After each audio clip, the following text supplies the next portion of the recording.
Okay,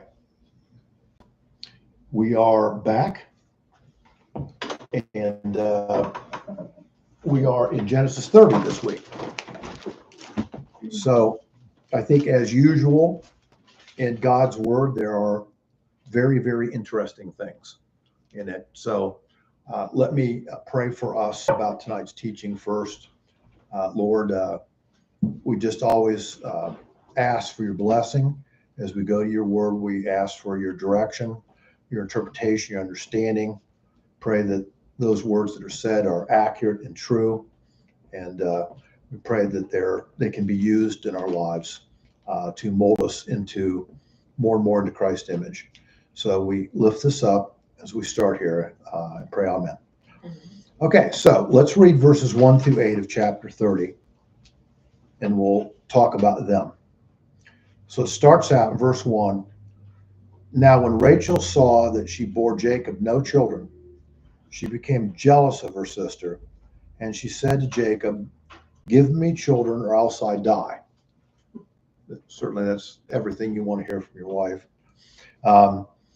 Then Jacob's anger burned against Rachel, and he said, "Am I in the place of God, who has withheld from you the fruit of the womb?" And she said, "Here is my maid Bilhah. Go into her, that she may bear on my knees, that through her I may too have children." And she gave him to the maid Bilhah as a wife. Okay, better word would be concubine. And Jacob went into her, and Bilhah conceived and bore a son. Then Rachel said, "God has vindicated me, and has indeed heard my voice, and has given me a son." Therefore she named him Dan. Then Rachel's maid Bilhah conceived again, and bore Jacob a second son. So Rachel said, "With my wrestlings I have wrestled with my sister, and I have indeed prevailed." And she named him Naphtali. Okay, so if you haven't gotten the idea, and certainly you're going to get more and more of the idea as we go on past these first 8 verses, this is a messy, messy situation with tons of jealousy and anger and upset and accusation and all that. Okay. The thing, of course, I think that's overarching that really is amazing to us is, despite all this immature human, activity, God still, in his will, brings out 12 sons through all this mess that become the intended 12 leaders of the tribes of Israel. And that's the amazing thing. So it says that she was barren. Of course, Leah had 4 sons already. We talked about that. And it says that Rachel was jealous and grieved and worthless because she had no son to provide Jacob, and had no honor because of it. And certainly in her eyes, she doesn't. So I think she feels shame. She feels less than in that sense. And what happens is that she then feels jealous. Okay. It's the word ka-na in Hebrew, and it literally means red in the face. So it's jealous anger that she's feeling.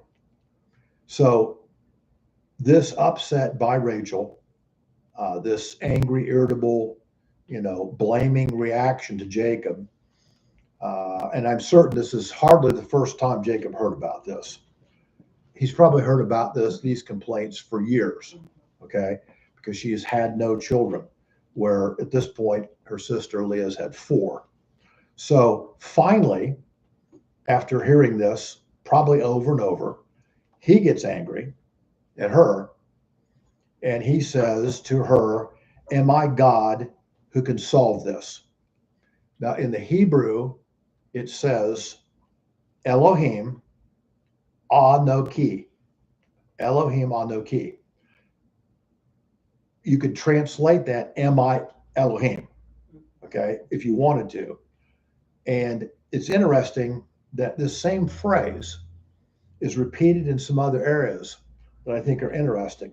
One of them is in the 50th chapter of Genesis. So if you want to turn to Genesis 50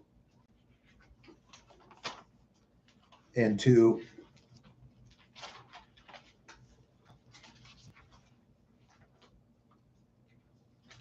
so what is said here is that it's verse 19. Okay, he says again, I'll read it. But Joseph said to them, his brothers, do not be afraid, for am I in the place of God? Same words. Okay, same words. Now, what's going on here is Jacob has just died, and they fear that since their father is dead, that Joseph is going to enact revenge on them for what they did to Joseph. Okay, and he tells them, don't fear. Okay, but then he says, therefore, am I in the God's place? In other words, he might as well be saying, if you want to kind of transliterate it, do I orchestrate the events of life? Do I make God's will occur? More or less, that's really what he's saying there. And I think this is a phrase that's important. It's an idea that's important because I think we should apply it to our own lives too. Things happen to us. Some of the things that happen may be the result of our choices. Some of those things that happen to us may be the result of other people's choices that we really had no direct control over, and events occur. Some of those events can be a blessing. Some of those events can be very much not a blessing. But the point is, are we able to accept God's will, whatever it is, and see that in the events that occur in our life, that God is still orchestrating his way for us. He's still orchestrating his way for us. I think we should really keep that in mind. Now, back in chapter 30, in verses 3 and 4, we see that Rachel's frustration, because of her barrenness, is really quite similar to another example of frustration. And I think it's very comparable in what goes on here to Sarah's frustration. And we know that Sarah was barren for 25 years. Okay. And of course, she ends up making a choice that's very similar. She takes her handmaiden, Hagar, and makes her a concubine to Abraham. And of course, then the son is born, Ishmael, and ends up not going very well for them as a result. But God is faithful, and of course, eventually Isaac is born to Sarah. This, of course, we read about when we studied in Genesis 16 about this. So Rachel, therefore, has elevated Bilhah to concubine status. And according to a typical ancient Jewish wedding contract or agreement, which is called the ketuvah. The ketuvah are terms about how a husband is responsible to provide for his wife in various ways. Okay. One of those ways was children. It was also economic. There was social. There was clothing, food, that typically was part of this contract. So now her decision has made Jacob take on what's called a secondary wife, a concubine, but now he's responsible for all these things to provide for Bilhah also. So she makes the decision, and the consequences result to a great extent on him. Now notice the phrase that's said here. She says that when Bilhah has a son, that it will bear upon my knees. It's an idiom. Okay. In other words, what she's saying is that the child will be counted as one of hers through this concubine. That's what the phrase means. Now, if you would, turn to the 48th chapter of Genesis. I want to show you something that is a little confusing. Of course, we'll get to it way more in depth when we get there. But in chapter 48, there's this very kind of odd thing that happens. And you're going to see it here starting in verse 5. Now, this is Jacob talking to Joseph. Okay? He says, and now your two sons who were born to you in the land of Egypt before I came to you in Egypt are mine. Doesn't that seem odd? Mm-hmm. Jacob's saying, my grandsons are really my children. Okay? Ephraim and Manasseh shall be mine as Reuben and Simeon are also mine. And he says, but your offspring that have been born after them shall be yours. They shall be called by the names of their brothers and sisters, etc., etc. Now, I want you to turn next to 2 chapters over, back to Genesis 50.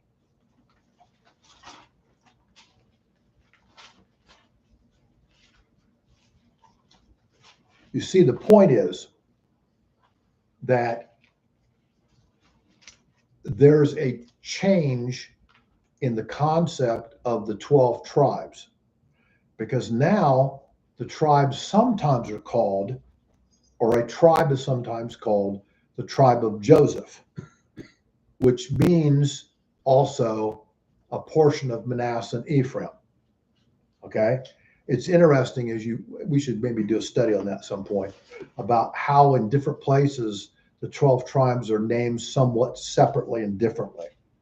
But what happens here is that God is instructing Jacob to make this change. So in verse 23 of Genesis 50, so Joseph saw, I'm sorry, is it 23? It is 23. Okay.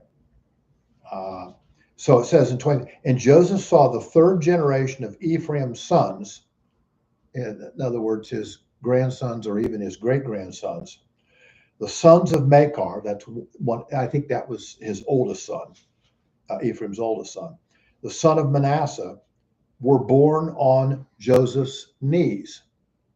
Same phrase, born on Joseph's knees. So what is Joseph saying about these children that come from Ephraim and Manasseh? He's saying, well, I include them as my own. The idiom, they're born on my knees. I take them as my own. You see? So it's an interesting phrase used in several places in concept. Okay, now we see. So go ahead. I'm sorry. So it's a little confusing. So why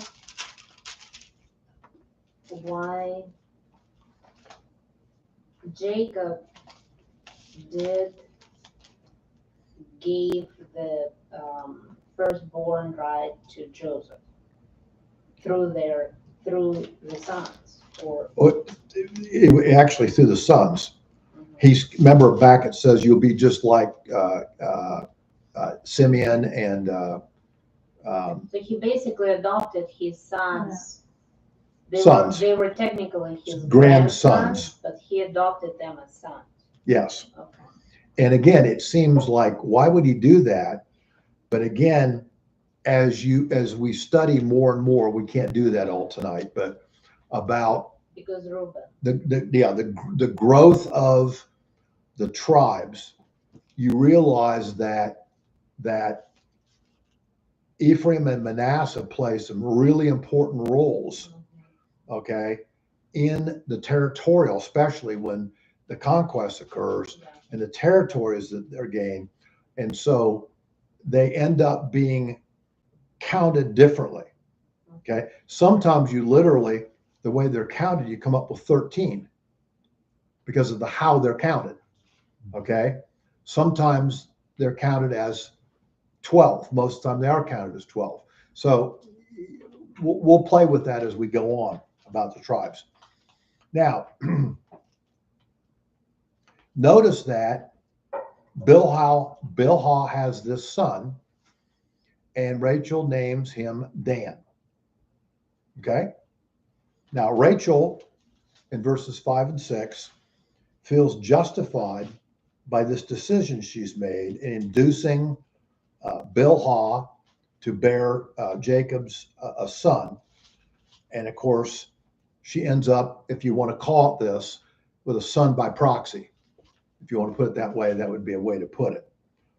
Now, remember this also. Bilhah and Zilpah, these two handmaidens that were given, Laban gave these two daughters, okay?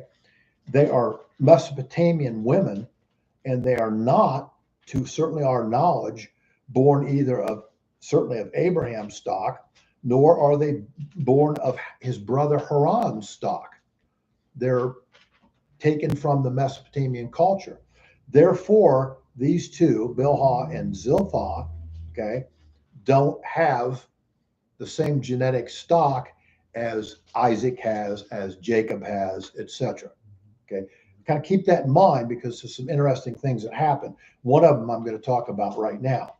So she feels, when Dan is born, Rachel feels validated, okay? She feels, quote, rightly judged by God in this whole event. And of course, she names, therefore, this son Dan. That means judge, okay? Now, I want to do a little aside here for a moment because I think it's important to understand some of the implications of these choices. So I want you to turn first to Proverbs.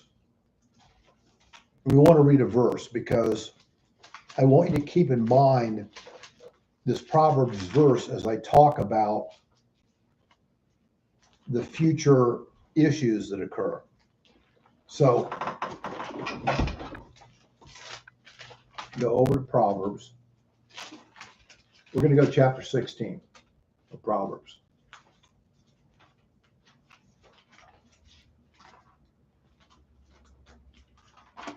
16, and we're going to go to verse 25.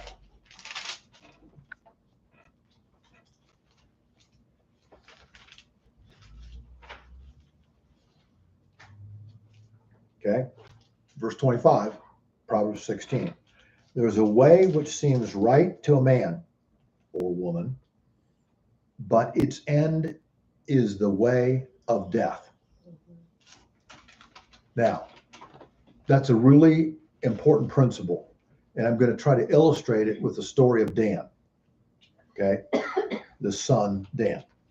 Now, I want you to turn back to Genesis 49, because we're going to look at two passages that talk about Dan. They're prophetic, okay? One is prophetic, and Jacob says them. Of course, this is the chapter where he talks about his sons and their future. So it's Genesis 49. Oh, still not quite there. There we are. And I want to read verses 16 and 17, and this is about Dan. Dan shall judge his people. Okay, that's his name, judge. Dan shall judge his people as one of the tribes of Israel. Dan shall be a serpent in the way, a horned snake in the path that bites the horse's heels, so that his rider falls backward. That is not what I would call a particularly positive prophetic discussion of the tribe of Dan and members of it. Okay? In other words, he's like a serpent that bites at the heels of a horse carrying a warrior, and as a result, the warrior is thrown off the horse and is no longer correctly in the battle. Okay? Does that make sense? Mm-hmm. Now, I want you to turn next. I want you to turn to Deuteronomy. we want to go to chapter 33. Deuteronomy 33.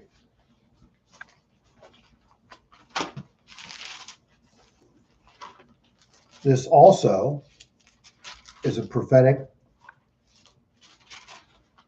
discussion, but this time it's prophetic at the end of Moses' life about these 12 sons.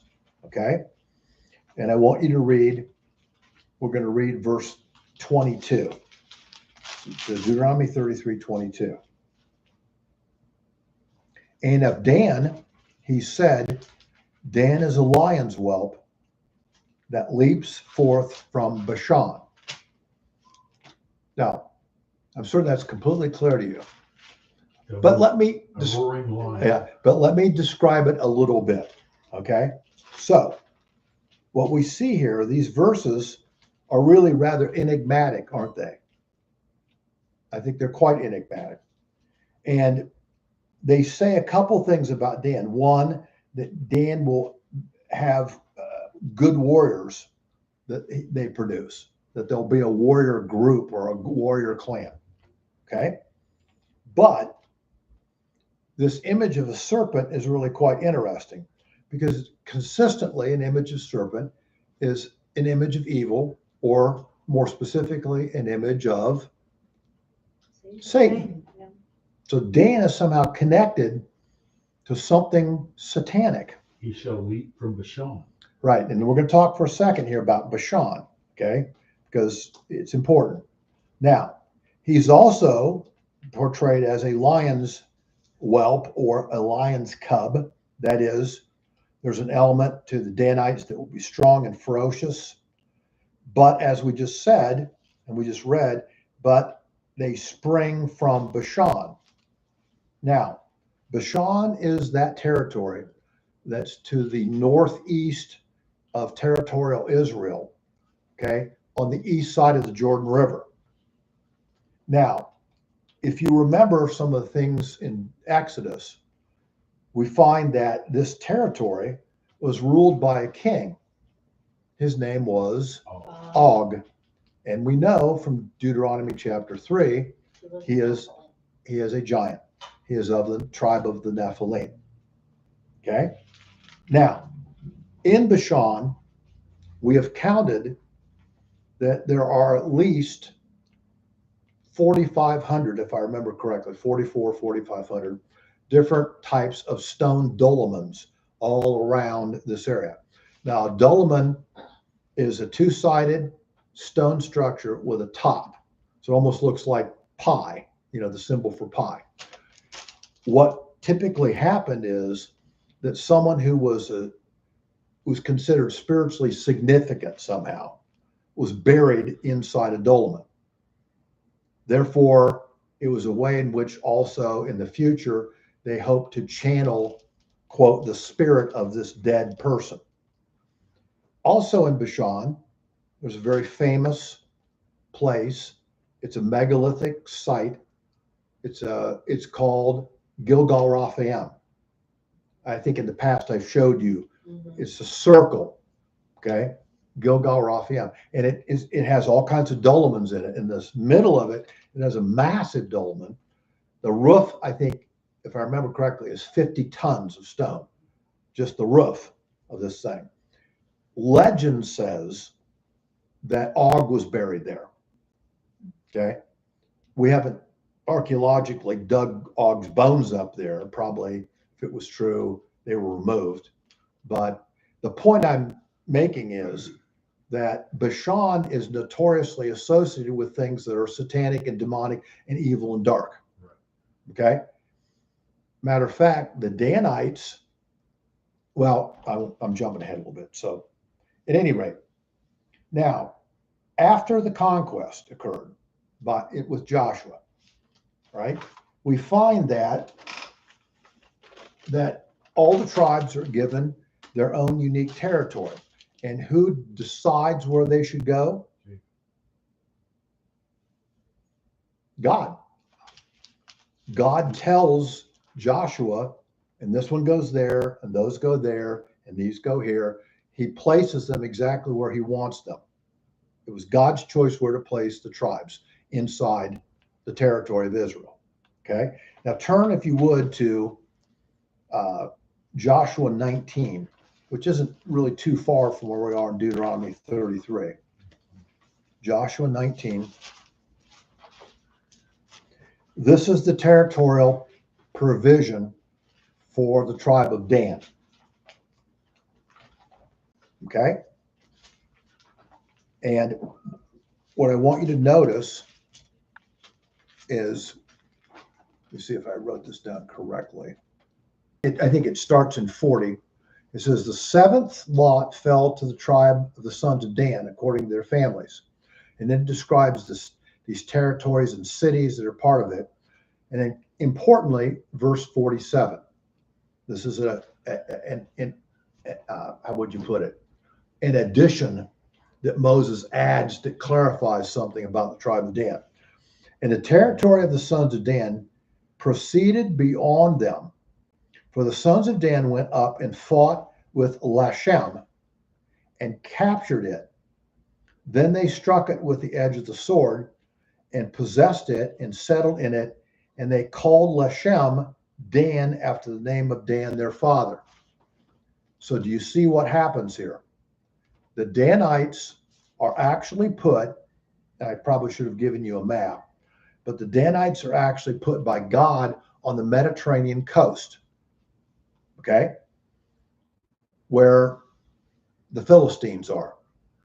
And they're given an area that is not huge, but it's extremely fertile.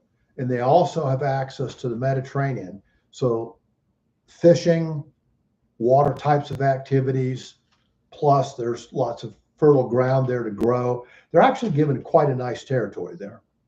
But they reject the territory. And what they do is they move north. They send a kind of a contingent, a militia from the tribe of Dan north up to this city called Lashem. And Lashem is right at the base of Mount Hermon. Okay? What do we know about Mount Hermon? Well, the angels came down. According to Enoch, it's where the 200 fallen angels came down onto the earth and then produced with women, of course, the original Nephilim. All right. Now, also not that far from this territory that they now, this town and this territory they took over. Who was it? Who was it? These people? They were Canaanites. Canaanites, okay. They were described as being a peaceful people, a quiet people. So the Danites, go up there, okay? And to murder these people. They murder them. They war against them. They murder them. They kill all of them. Yeah. Their area was too small. They take it. Well, they thought it was. Yeah, that's what. Yeah. They take over the town. This town is also not that far from another famous place that we read about in the New Testament called Caesarea Philippi. Yep, that's right. Right there at the base. And what happens at Caesarea Philippi? The gates of hell. Exactly. This is where Jesus, at what's called the Grotto of Pan, I've talked about this before, the Grotto of Pan, where these priestesses would go and they would be paid to give readings, demonic. They were mediums, in other words. Okay, very satanic, and at the Grotto of Pan, this occurred all the time, and so Jesus, literally pointing at the Grotto of Pan, says, "The gates of hell," that grotto, "will not prevail over my church." Okay, so all these areas have very satanic meanings and elements to them. Now, we also find, and I'm not going to read this all to you, but if you want to notice or note in Judges 18, verses 1 through 31, you find that the Danites additionally not only murder all these people and take over their town, but they also they institute and insert idolatry into their worship. Matter of fact, later, it's so bad that one of the notoriously bad kings of Israel actually has them set up a golden calf there in Dan. Yeah. And they worship a replica of the golden calf of Egypt right there in Dan. So they go real bad, real negative. Yeah, now, they're not even mentioned in Revelation 7 with 144,000. Yeah, exactly. We're going to mention that. So in 2 Chronicles 2, maybe you should turn there. Let's read this verse. Go to 2 Chronicles 2.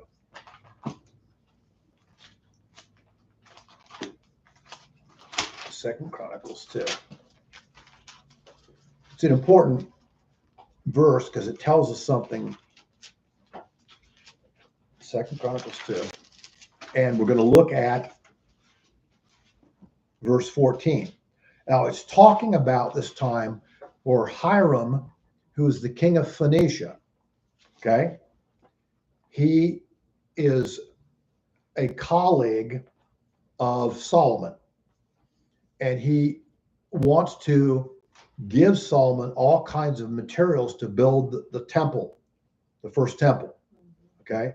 So he's doing this. He also sends a lot of artisans along to do the work. In verse 14, it says, the son of a Danite mother and a Tyrian father who knows how to work in gold, silver, bronze, iron, So he sends this guy who it says has a Danite mother and a Tyrian father. That is, his father is of the city of Tyre, which is in Phoenicia. He's Phoenician. So his father's Phoenician, his mother is a Danite Jew. Okay? So therefore, we see evidence here of the beginning of the movement of the Danite tribe being very close to Philistia, where they're now located up north, that they start to intermarry with the Phoenicians. Okay? We see other references. I didn't go to all these, but we also see other references about how they learn maritime trade from the Phoenicians. And we talk about, there's one reference about the ships of Dan that do merchant work like the Phoenicians did merchant work. Okay? Now, further, that is, we see in ancient Greece, there is a culture of what are called the Danaan kings. And in one of these Danaan kings' burial vault, there's a very interesting bronze bas relief. It is a bas relief showing the children of Israel crossing the Red Sea. In Greece. In Greece. Okay. Right now? It's in some museum. I'd have to look up which museum it's in. Okay. So it typifies in bas relief the Jewish exodus from Egypt. Now, Josephus also, in his book, The Antiquities of the Jews, states that the Dorian Greeks, or the Danaan Greeks, but similar, same root, okay? It says that they are indistinguishable in nature from the Danite Jews. Why? Because they end up in their travels, obviously going to Greece, and they intermarry with the Greeks also. Now you say, well, how do we know that's true? Well, it's interesting. There was a DNA study that was done, okay? It's called the Kalash DNA study. And it found that the Macedonian Greeks have, quote, significant DNA segments of the Ashkenazi Jews. Ashkenazi means the Jews that end up settling in Germany and Austria. They were called the Ashkenazis. The ones that settled in southern Mediterranean areas, Portugal and Spain, were called the Sephardic Jews. It's just a term of where they settled, okay? So, also, one more evidence, in the book of Maccabees in chapter 12, the Spartan Greeks are quoted as saying that they are, quote, of the stock of Abraham. How about that? Of the stock of Abraham. Now, finally, as Jan pointed out, all of this leads to a very interesting set of verses. It's found in Revelation 7. And in this, God's talking about all the sealed tribes that make up this 144,000 Jews, 12,000 of each tribe. And it goes through every tribe and talks about who's sealed, okay? But there's one major omission. The tribe of Dan is not mentioned. They are not a sealed tribe during the tribulation period, okay? And I think it's because of what we've just talked about. They go their own direction and certainly not God's direction. Okay. So at any rate, my point being, people can come up with what seems to them good solution to a problem, but can lead some really terrible consequences as a result if it's not God's will. And I think this is exactly what Rachel did in making certain that there was a birth of the son Dan. Okay. Now in verses 7 and 8, we see that Rachel's maidservant, which is now, of course, Bilhah, which is now Jacob's concubine, ends up having another son eventually. And this son is called Naphtali. Naphtali means wrestling. And obviously it's an allusion first to the fact that she has consistently wrestled with her sister Leah for dominance in the family. And also in her complaints about being barren, she's obviously wrestled with the Lord. But notice, turn back there, I've turned back there to Genesis 30. Notice though that what she says in 30, and it's in verse 7 and 8. And Rachel's maid Bilhah conceived again and bore Jacob a second son. And Rachel said, with mighty wrestlings I have wrestled with my sister. Notice the next thing she says, and I have indeed prevailed. And she named this son Naphtali. So she thinks she's doing a great job here in these what she considers to be clever ideas of how to have more children that she can then assign to herself. Okay? Now, I think what you will find as this chapter goes on and other chapters go on, that the wrestlings that she is proud of end up becoming a source of great difficulty in the future. Okay? There's a lot of wrestling that goes on. So let's read verses 9 through 24. And we'll stop tonight at 24. So let me read them. When Leah saw that she had stopped bearing, she took her maid Zilpah and gave her to Jacob as a wife. And Leah's maid Zilpah bore Jacob a son. Then Leah said, how fortunate. So she named him Gad. And Leah's maid Zilpah bore Jacob a second son. Then Leah said, happy am I, for women will call me happy. So she named him Asher. Okay. Now, verse 14. Now, in the days of the wheat harvest, Reuben, that is the oldest son, okay, Leah's first son, Reuben went out and found mandrakes in the field and brought them to his mother Leah. Then Rachel said to Leah, please give me some of your son's mandrakes. Verse 15. And Leah said to her sister Rachel, is it a small matter for you to take my husband? And would you also take my son's mandrakes too?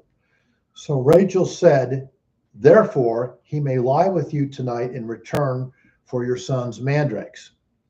Verse 16. And Jacob came in from the field in the evening, and Leah went out to meet him and said, you must come in to me tonight, that is, have intercourse with me, for I have surely hired you with my son's mandrakes. So he lay down with her that night. And here's the amazing part of all, okay? Verse 17. And God gave heed to Leah, and she conceived and bore Jacob a fifth son. Then Leah said, God has given me my wages, because I gave my maid to my husband, and she named him Issachar. And Leah conceived again and bore a sixth son to Jacob. Then Leah said, God has endowed me with a good gift. Now my husband will dwell with me, because I have borne him six sons. So she called him Zebulun. And afterwards she bore a daughter and named her Dinah, or Dinah. Then God remembered Rachel, and God gave heed to her and opened her womb. So she conceived and bore a son, and said, God has taken away my reproach. And she named him Joseph, saying, may the Lord give me another son. All right, so let's go through these. So the drama continues, as you see here. Let's call it, I would call it a bidding war. It's bidding for the services of Jacob. Literally. It is. It's a bidding war. Jacob kind of goes with the flow. He does go with the flow. Okay. Now, Leah, of course, as it mentioned in verse 9 and 10, she had stopped bearing. There was a pause. She had already borne 4 sons. And so because she sees what Rachel has done, she thinks it's a really great idea to take her maidservant and make her a concubine to Jacob. And of course, as a result of this tactic, the concubine becomes pregnant, and she bears this son that she calls Gad, okay, which means good fortune. Now, Zilpah ends up bearing another son from Jacob, okay, and she calls, or really Leah calls this son Asher. It's an interesting combination of 2 Hebrew words, Ashri and Ishruni, and it literally means, in the 2 combined together, to advance in happiness. Okay, to advance in happiness. So the story then turns to this event where Reuben, in verse 15, I think it's in 15. No, it's in 14 it starts, okay? Where Reuben, who probably now, he's the first son. He's probably maybe 8 to 10 years old at this point, middle childhood. So he happens to be out in the gleaning or the harvesting of the wheat. It's obviously May, June time, because in Israel, that's when the wheat was harvested. His dad's out there. He walks through the fields with the reapers and finds, in the Hebrew, Dudam, D-U-D-A-I-M, Dudam, which we call in English mandrakes. This plant, a mandrake plant, has red and white blossoms, and it has a root that actually looks like a carrot root, and it produces these little yellow goldish apples that are called, quote, love apples. Okay, now why? They're called love apples because they're considered in the ancient world to be an aphrodisiac. That's why. Okay, they're actually genetically of the belladonna family, and mostly, I think you could fairly say that this mandrake idea is more of a folk legend than anything. There is an interesting reference to mandrakes. You don't have to turn here, but it's in the Song of Solomon, where he talks about that the mandrakes are in this room where his beloved is, et cetera, okay? So Reuben, finding these mandrake plants and the love apples, quote unquote, brings them to his mom, Leah. But Rachel hears about this, of course, that she brings these mandrakes, of course, and doesn't want her sister to have any advantage, okay? And therefore insists that Leah share Reuben's mandrakes with her so that she can have an aphrodisiac to also offer Jacob to produce more children. That's what's going on. Okay? Now, in verse 15, Leah declares to Rachel, with undoubtedly some anger and resentment, saying, essentially, you stole my husband, now you want to steal my son's mandrakes. Okay? You've wronged me once, now you're wanting to wrong me twice. So they find an interesting resolution to this issue. They strike a bargain. The bargain is that Leah will give some of the mandrakes to Rachel, and in return, then Rachel agrees that Leah can bed Jacob that night. Okay. That's their idea. It's the two sisters, okay? Oh, Now, again, talk about a messy family, as my wife says many times. It certainly is. So this is the agreement they make. And so what happens next is that you find that in verses 16, I think it's in 16. Yes. So Jacob has been obviously, undoubtedly out in the field helping harvest wheat. Undoubtedly, he's tired. Okay. And she, that is Leah, goes out to meet him. Okay. And announces she's paid for his services that night. So she takes him back to her tent so that they can have relations with each other. Okay.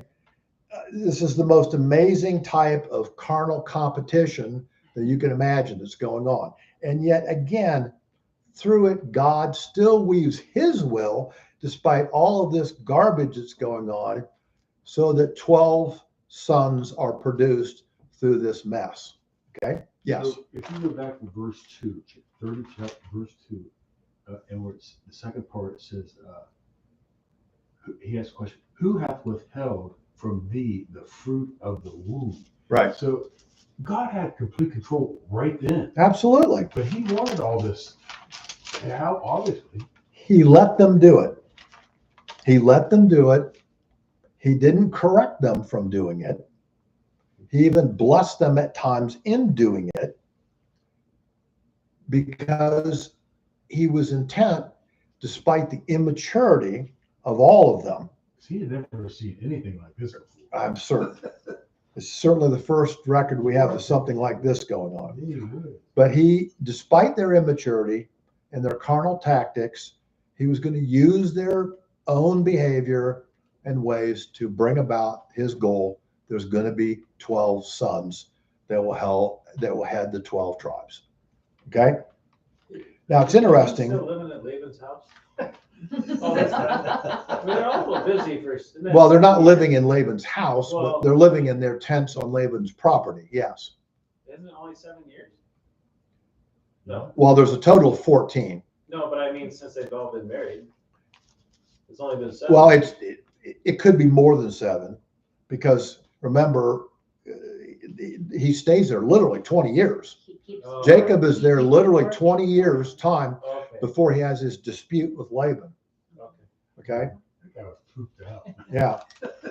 Okay. Now, so Leah becomes pregnant, as we see, with a 5th son, names him Issachar.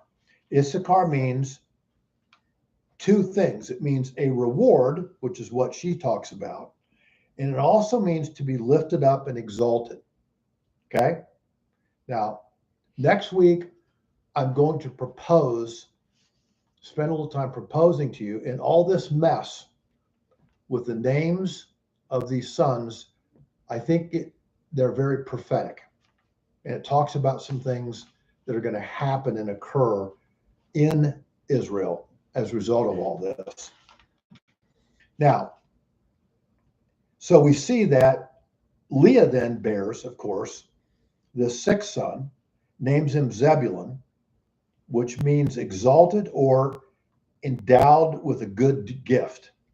Exalted or endowed with a good gift. All right. And of course, she believes, because she's now produced 6 sons, that Jacob will quit living in Rachel's tent with her and will come and now start to live in Leah's tent. Do you see it? Mhm. It's in 20. Now my husband will dwell with me because I have borne him sons. And so she names the son, this last one, Zebulun. Okay. So she's made a case for herself, at least, that she deserves this. Now, in verses 20 through 21, 21 through 24, we'll close with this tonight. Leah bears a daughter next. Now, she may have been born other daughters. We don't know. Obviously, the emphasis is on the sons because they're going to be the 12 leaders of the tribes of Israel. But one is noted that she actually bears next. Her name is Dinah, okay? And interestingly, her name means judgment or justice. And it is the female version of Dan. Think about that one for a minute. So nothing good comes out. Okay. She is the, And you're going to see 4 chapters from now the story about her, Yeah. oh, where yeah. Nasty. the Danite mentality is unleashed. Yeah. Okay. And you'll see it when we get to it. So the Lord's mercy then turns finally to Rachel again. And she becomes pregnant with this son named Joseph. It means 2 things in the Hebrew. It means, may the Lord add, okay? And also it means he has taken away. It means both those things. The Lord has added or will add, and he has taken away. And of course, it's quite ambiguous to say both those things at the same time, isn't it? But I think what we'll see as we go on and get to the time of Joseph, we see both these things are true. And I think it's also prophetic in another way too. And that is that this son that's given, okay, well, it's prophetic in 2 ways. The son, she asked for a son to be added. She gets Joseph added. Later, she gets Benjamin added also to her. But notice this interesting phrase in 24, where he says, may the Lord give me another son. Okay. The King James says the Lord shall add to me another son. Okay. Now, I think this actually is a prophetic image. And I think that it's an allusion to Joseph, and it's allusion to the nature of Joseph, because Joseph is very clearly typological of who? Messiah. And I think this is the other son that prophetically is being alluded to. Okay? Okay, now, in verse 24, this statement, given a son, okay, an additional son, applies first of all to Benjamin, because that he's born. And then, as I said, we see also Joseph being really a type of Christ. And of course, no one figures more prominently in the future of Israel than Joseph. Joseph is the big deal. He's the big kuna, you know, he's the person that God turns to despite his terrible persecution, that God elevates. Okay.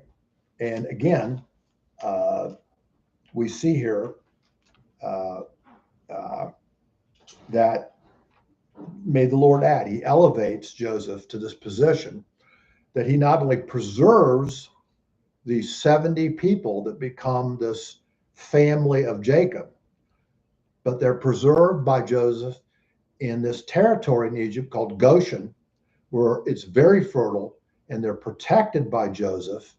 And as a result of being there and protected, they ultimately become, during the day of Moses, a number of 2 million, or maybe a little bit more than 2 million souls. So this is the place where the Jews become a nation, a full nation that's ready then to leave during the Exodus. Now, there's more to be said, but we'll take the rest of it next week. And I'll try to show you what I hope are, and I think are some more prophetic elements in this as we finish this chapter 30. So, Gary, would you close us in prayer, please? Father, thank you for the blessings. And thank you for your word being so clear and honest about the mistakes that people have made. Yes. But thank you more for being a loving God, Mhm. a forgiving God. Mhm. Let us remember that you have a plan, and things will work out according to your plan. Yes. Thank you for that promise. Thank you for this fellowship that we can learn, enjoy each other's company, and we can realize that truly there is a God in heaven, Yes. and he knows even the very hairs of our head and reaches out to us. What a magnificent, wonderful God we Yes. serve. Amen. Amen. Very good. What a messed up family.